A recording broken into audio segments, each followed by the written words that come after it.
जो एविक्शन है आज का बात नहीं, तो इसमें मुझे नहीं बोलना है, स्टेट का पॉलिसी। खाम खरगना मय जवा नजवा तो की इवेक्शन खालामनायनि सायाव अयथासार लासिं सिं बाथ्रा बुंबाय मानगोनां प्रमद बर' सारा। बे बाथ्राया नंगौना नङा नोंथाङा थारैनो बर'ब्ला खोनासंनानै लानाया गाहाम। आं बेखौहाय सुंद'यैब्लाबो फोरमायफैगोन। बिनि गेजेरावनो हाग्रामा महिलारि बिथां साराबो मावनाय खान्थिफोरनि सायाव माखासे बाथ्राखौ बुंदों आरो प्रमद बर' सारा जोंनि बर' बा ट्राइबेल एरियायाव जायफ्रा थानो मोन्थाय गैया बैसोर दखल खालामफैनाय इवेक्शननि सायाव मा बुंखो बेखौबो फुल भिडिअ मोनलांगोन आरो आं फोरमायथारगोन साफ्रोमबो बर'फोर बाव पार्टिजों खोथा गैया।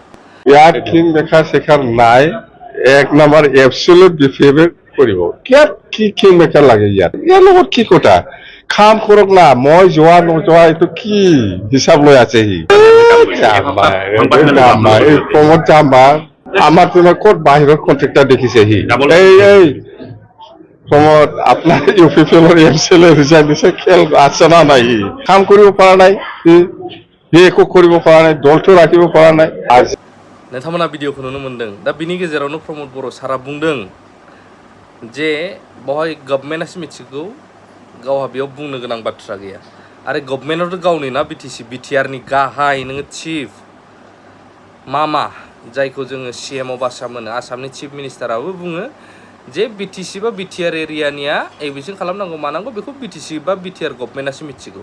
थ' मामायानो बिदि बुङोब्ला बिटिआर गभर्नमेन्टआसो मिथिगौब्ला बोरै बेखौ आसाम गभर्नमेन्टआसो मिथिगौ होननानै गावनो बुंफिननो हागौ मानगोनां प्रमद बर' सारा।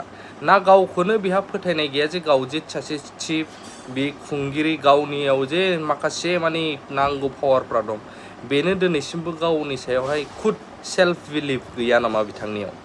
मानो बेफोरबायदि बुंदों? बे साननो गोनां बाथ्रा जानानै फैदों। जाय मानसिया मोनसे समाव बड'फानि मुं लायै लायै स्ल'गान खालामोमोन, घन्टा घन्टा राजा लामा जथेयोमोन, रायजोफोरखौ लाबथिंनानै गिखांदोंमोन गभर्नमेन्टआ बै समाव। दा बै मानसिनि खुगायाव दिनै मानो सेपारेट स्टेटबो गैला, सेपारेटथ' बाद हो, डिभाइड आसाम 50-50थ' बाद हो, डिभाइड आसाम 10-10बो गैबावला। मानो बिदि जानांखो अन्नानै कमेन्ट होलाय। पार्टिखौ लानानै नङा नाथाय हारिखौ लानानै। गवर्नमेंट का जो एविक्शन है आज का बात नहीं है, वो बीच बीच में करते रहते हैं, जहाँ जो ज़रूरत है पॉलिसी के मुताबिक वो लोग करते रहते हैं। तो इसमें मुझे नहीं बोलना है, स्टेट का पॉलिसी है और हमारा काउंसिल का पॉलिसी हम लोग का खुद का पॉलिसी है, उससे हम लोग चलेंगे। स्टेट का पॉलिसी से स्टेट चलता है, सेंट्रल का पॉलिसी तो सेंट्रल चलता है। तो इसमें मुझे बहुत ज़्यादा कुछ बोलना नहीं है। जैसे इनका पॉलिसी है वो काम करेगा। मुझे यही देखना है कि ये जो एविक्शन हो रहा है वहाँ के लोग बोडोलैंड में ना आए, उधर ही रहे। मैं उन लोग को स्टेट गवर्नमेंट को भी मेरी तरफ से मैं अनुरोध करता हूँ।